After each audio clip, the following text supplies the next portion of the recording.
हरे कृष्णा। आज हम भगवत गीता के 11वें अध्याय का 43 श्लोक करने जा रहे हैं। और ये अत्यंत ही महत्वपूर्ण बातें इस श्लोक में भगवान श्री कृष्ण सबसे कह रहे हैं।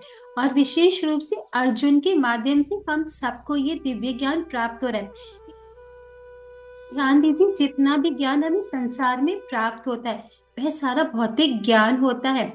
वह प्रकृति के जो नियम है, प्रकृति के जो लॉज है, या हम कहते हैं कि प्रकृति के जो गुण है, वह उनके अंडर में वह ज्ञान हमें प्राप्त होता है।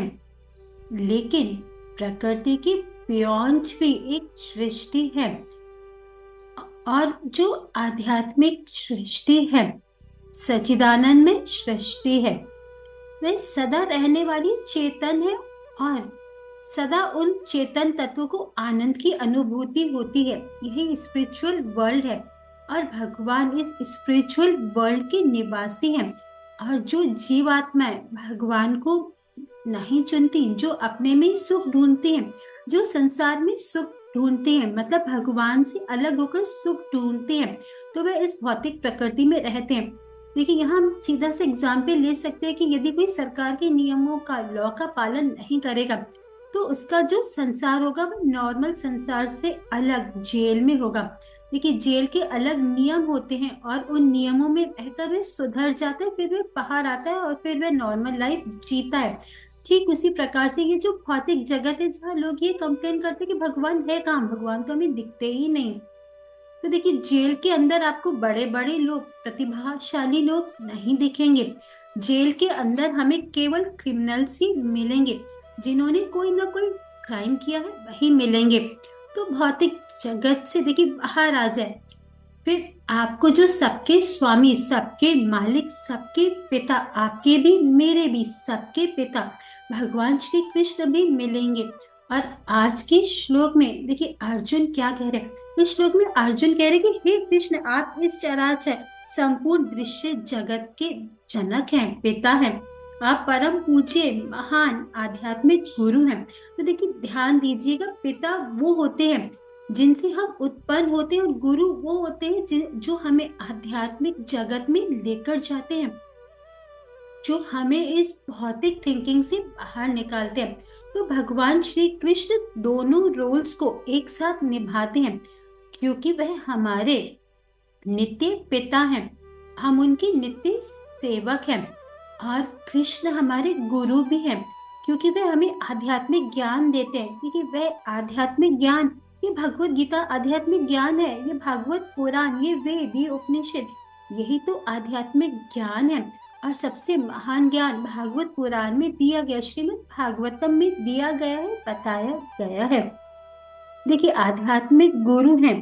आगे कह रहे कि ना ही कोई आपके तुल्य, ना ही कोई आपके समान हो सकता है। ये अतुल शक्ति वाले प्रभु, भला तीनों लोकों में आपसे बढ़कर कोई कैसे हो सकता है। तो भगवान की जो महानता है उसकी अंडरस्टैंडिंग बहुत जरूरी है। बिना इसके हम भगवान के शरणागत नहीं होते, और बिना शरणागत हुए रिश्ता नहीं बन सकता, जब तक चित्त भगवान के विषय में पूर्ण रूप से शुद्ध न हो, तब तक समर्पण पूर्ण रूप से नहीं हो पाता है। तो देखिए, पहली चीज जो अर्जुन भगवान से कह रहे कि आप जड़ तथा अच्छा संपूर्ण जगत के जनक हैं। भगवत गीता में आगे भी कृष्ण कहेंगे कि सभी योनियों के जो एक्चुअल पिता है वह मैं ही हूँ। एक्चुअली देखिए, भगवान की दृष्टि से प्रकृति के अंदर हम सब जीव जाते हैं, और हम सब लोगों को ब्रह्मलोक में अच्छा शरीर दिया जाता है, फिर उसके बाद ऊपर का शरीर मिलता है। जैसे चार कुमार ब्रह्मा जी ने पहले प्रकट किए, तो बहुत शुद्ध होने के कारण उन्होंने भौतिक जीवन को स्वीकार ही नहीं किया। वे आध्यात्मिक जीवन की तरफ ही आकर्षित हो गए, और उनसे परंपरा चली कुमार संप्रदाय की। फिर उसके बाद धीरे धीरे दूसरे जीव आए, फिर उनको कई कई प्रकार की चीजें, ताकि सृष्टि की लीला चल सके। इन सब के बारे में हम भागवतम में पढ़ सकते हैं। तो कहने का अर्थ देखिए, यह जो सृष्टि है वह भगवान की दृष्टि मात्र से उत्पन्न होती है, तथा श्री कृष्ण का भौतिक प्रकृति से और कोई संबंध नहीं। भगवान केवल सृष्टि को चलाते हैं महाविष्णु रूप से।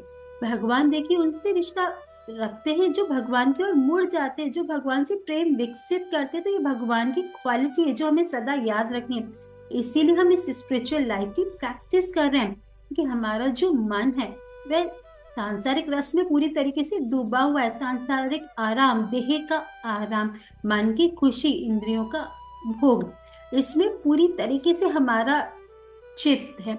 जैसे कोई रुई पानी में डूब ले जाती है और पानी को सोख लेती है, उसी प्रकार जो भौतिक रस है उससे हमारे मन ने, हमने पूरी तरीके से एब्जॉर्व करके रखा है। इसीलिए आध्यात्मिक क्रियाएं देखिए शुरू शुरू में तो इतनी आनंददायक नहीं लगती, लेकिन जैसे जैसे हमें कृष्ण का रस मिलता है, कृष्ण संबंध का जो रस मिलता है, रस यानी आनंद, और यही प्रयोजन, यही मेन लक्ष्य है कि हमें कृष्ण प्रेम की प्राप्ति हो, कृष्ण संबंध का आनंद हमें प्राप्त हो। जैसे पिता अपने पुत्र को क्षमा कर देता है, उसी प्रकार अर्जुन कृष्ण से प्रार्थना करे कि मुझसे जो गलतियां हुई आपको साधारण समझने की, आप मुझे क्षमा करें। देखिए जो पिता होते हैं बहुत कृपालु होते हैं। देखिए भागवतम में एक कथा है कि सदन महाराज के पुत्र असमंजस, तो जो असमंजस थे वह बहुत ही क्रूवल थे, बहुत ही शैतान बालक थे कि वो छोटे छोटे बच्चों को नदी में फेंक देते थे और कईयों को कुएं में भी डाल देते थे। देखिए राजा के पुत्र होकर ऐसा, तो राजा की कैसी परिस्थिति, लेकिन वह पिता है, पुत्र को कैसे प्राण दंड देंगे, तो उन्हें देश निकाला, नगर निकाला दे देते हैं। इस प्रकार पिता अपने पुत्र के हर अपराध को क्षमा कर देते हैं। तो इसी तरह पिता से ऊंचा कोई नहीं होता। तो जब पूछा गया कि सबसे ऊंचा कौन है, तो कहा गया कि आसमान से भी ऊंचा पिता का स्थान होता है। आज के देखिए, आज की जो जनरेशन है वह माता पिता को इतना सम्मान नहीं देते जितना पहले के टाइम में। तो इस चीज को समझना चाहिए कि जिन्हें भगवान ने, जिन्हें हमारे माता पिता नियुक्त किया, तो भगवान के आदेश से देखिए वे यहाँ आए, हम यहाँ आए, तो हमारी कितनी रिस्पॉन्सिबिलिटी मिलती है कि कभी भी भूल के माता पिता का अपमान नहीं करना चाहिए। बड़ों का सम्मान ही मनुष्य को बहुत आगे लेकर जाता है, बहुत प्रोग्रेस करवाता है। इसीलिए बहुत ध्यान रखना चाहिए कि वाणी से, माइंड से कभी भी माता पिता का, कोई बड़ों का अपराध ना हो, सदा माता पिता की सेवा हो। और भगवान को अर्जुन यहाँ गुरु कह रहे हैं कि आप तो इस जगत के गुरु हैं। वास्तव में श्री कृष्ण ही तो असली गुरु हैं, क्योंकि वही सभी शास्त्रों के रचयिता हैं। और ये भी कहा जाता है कि जितने भी मानव रूप से हमारे सामने देखिए, जैसे हमारे पूज्य गुरुदेव है या श्री प्रभुपाद उनके गुरुदेव है, तो जितनी भी पर्सनैलिटीज जब शुद्ध हो जाती हैं साधना करके, अपने गुरु की सेवा करके, तब भगवान की करुणा उनके माध्यम से देखिए हम जैसे जीवों पर वह कृपा करते हैं। तो कहने का अर्थ है कि जो गुरु है वह साधारण मानव नहीं है। इसीलिए गुरु को नॉर्मल व्यक्ति समझना अपराध है। हमें गुरु की हर एक बात को बहुत अच्छे से सुनना चाहिए, फॉलो करना चाहिए। चैतन्य महाप्रभु ने कितने अच्छे से कहा है कि चाहे कोई सन्यासी हो, चाहे कोई ब्राह्मण हो, चाहे वह शूद्र हो, चाहे वह कोई भी क्यों ना हो, लेकिन यदि वे कृष्ण तत्व को जानते हैं, शरणागत है, तो वही गुरु है। तो गुरु वह होते हैं कि जो अपने गुरु की आज्ञाओं का निष्ठा से पालन करते हैं और वही गुरु होने के योग्य होते हैं। तो भगवान श्री कृष्ण ही इन महान विभूतियों के रूप से प्रकट होते हैं और इस ज्ञान, इस आध्यात्मिक ज्ञान को बांटते हैं प्रवचन के माध्यम, ग्रंथों के माध्यम, कीर्तन के माध्यम से। श्री चैतन्य महाप्रभु तो कली काल में अवतार होकर कीर्तन के माध्यम से उन्होंने हरि कृष्ण महामंत्र को फैलाया, और जो भी इस हरि नाम के संपर्क में वे सब भगवान की ओर मुड़ गए। तो कृष्ण सबसे महान है। और ये बात जब भगवान प्रकट हुए तो कुछ विशेष लोगों को तो देखिए ये बात पता थी, जैसे युधिष्ठिर महाराज पांडवों को, व्यासदेव जी को, विदुर जी को, द्रोणाचार्य को, और यहाँ तक कि शकुनी जी को भी ये बात बहुत अच्छे से पता थी कि श्री कृष्ण ही परम भगवान है। बहुत से लोग ये नहीं जानते कि शकुनी इस रहस्य को जानते थे, क्योंकि इसकी शकुनी बहुत बुद्धिमान थे और वह इस बात को समझते थे। लेकिन उनका भी कौरवों के प्रति देखिए एक दोष था कि वह कौरवों का विध्वंस करना चाहते थे। ये देखिए महाभारत में बहुत लंबी कहानी वहां हम पढ़ सकते हैं। तो कहने का अर्थ तो यही है कि उस समय भी देखिए भगवान की परम पूजा की गई, जो सबसे महान व्यक्ति हैं।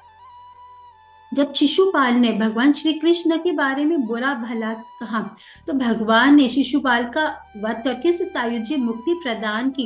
क्योंकि भगवान देखिए किसी का कुछ भी करे, लड़े प्रेम करे, लड़ते हैं तो उसे मुक्ति प्राप्त हो जाती है। और जब प्रेम करता है जो भक्त भगवान से, तो भगवान उसे अपने घर में रखते हैं, उसे अपने धाम में रखते हैं, अपने पास अपने निकट रखते हैं, जो वो लोग वृंदावन को प्राप्त होते हैं फिर वो। इस प्रकार श्री कृष्ण सबसे महान है। कृष्ण के समान, कृष्ण से बढ़कर तो कोई हो ही नहीं सकता। लेकिन भगवान अपने भक्तों को अपने से ऊंचे का दर्जा देते हैं। तो देखिए यह है भगवान की पर्सनैलिटी। तो इस क्वालिटी को जानकर भगवान के शरणागत होंगे।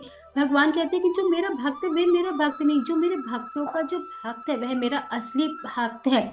ये बात भगवान श्री कृष्ण कहते हैं कि आपका जो प्रभाव है तीनों लोगों में ऐसा प्रभाव है। देखिए हम लोग माया में रहते हैं, माया में रहने का अर्थ है इल्यूजन में रहना, भोग में रहना, इल्यूजन में, रियलिटी से दूर रहते हैं। जो जगत के लोग हैं वे माया में हैं, इसलिए वे इस जगत को, भौतिक जगत को भोग रहे हैं भगवान को भूल कर। तो देखिए हमें माया को भूलना है और कृष्ण की शुद्ध भक्त बनना है। इसके लिए भगवत गीता है कि सब कुछ छोड़ो, कृष्ण की शरण में ही चलो, इसे अपना मेन लक्ष्य बनाए, इसकी अंडरस्टैंडिंग बनाए। तब आप ये चीज देख सकते हैं कि कैसे कृष्ण का हाथ सब जगह है, सारी चीजें वास्तव में कृष्ण ही तो कर रहे हैं। तो जो ये कृष्ण को जान जाता है, कृष्ण कहते हैं कि जो ये जान जाता है वे सीधा मेरे पास आता है। देखिए यदि भगवान को थोड़ा सा भी यदि कोई जानना चाहे, देखिए हमें पूरा प्रयास करना है। भगवान आत्मा रूप से भी है, परमात्मा रूप से। तो परमात्मा रूप से भगवान हमारे आत्मा के साथ ही विराजे हुए हैं, हमारे अंदर ही तो बैठे हुए हैं। सबके अंदर कोई भी जीव कभी भी अकेला नहीं होता, लेकिन जब तक उसका कृष्ण के साथ संबंध नहीं बनता वह उसे रियलाइज नहीं कर पाता। तो देखिए समस्त ब्रह्मांड के स्वामी हमारे पिता, हमारे गुरु, हमारे सर्व प्रियतम, वे हमारे ही हृदय में बैठे हुए हैं, बस हमने उन्हें रियलाइज नहीं किया। तो इसीलिए हरिनाम जप करें, अधिक से अधिक साधन करें, शुद्धता की प्रैक्टिस करें, तो तब आप भगवान को प्रत्यक्ष अनुभव कर पाएंगे। हरे कृष्ण।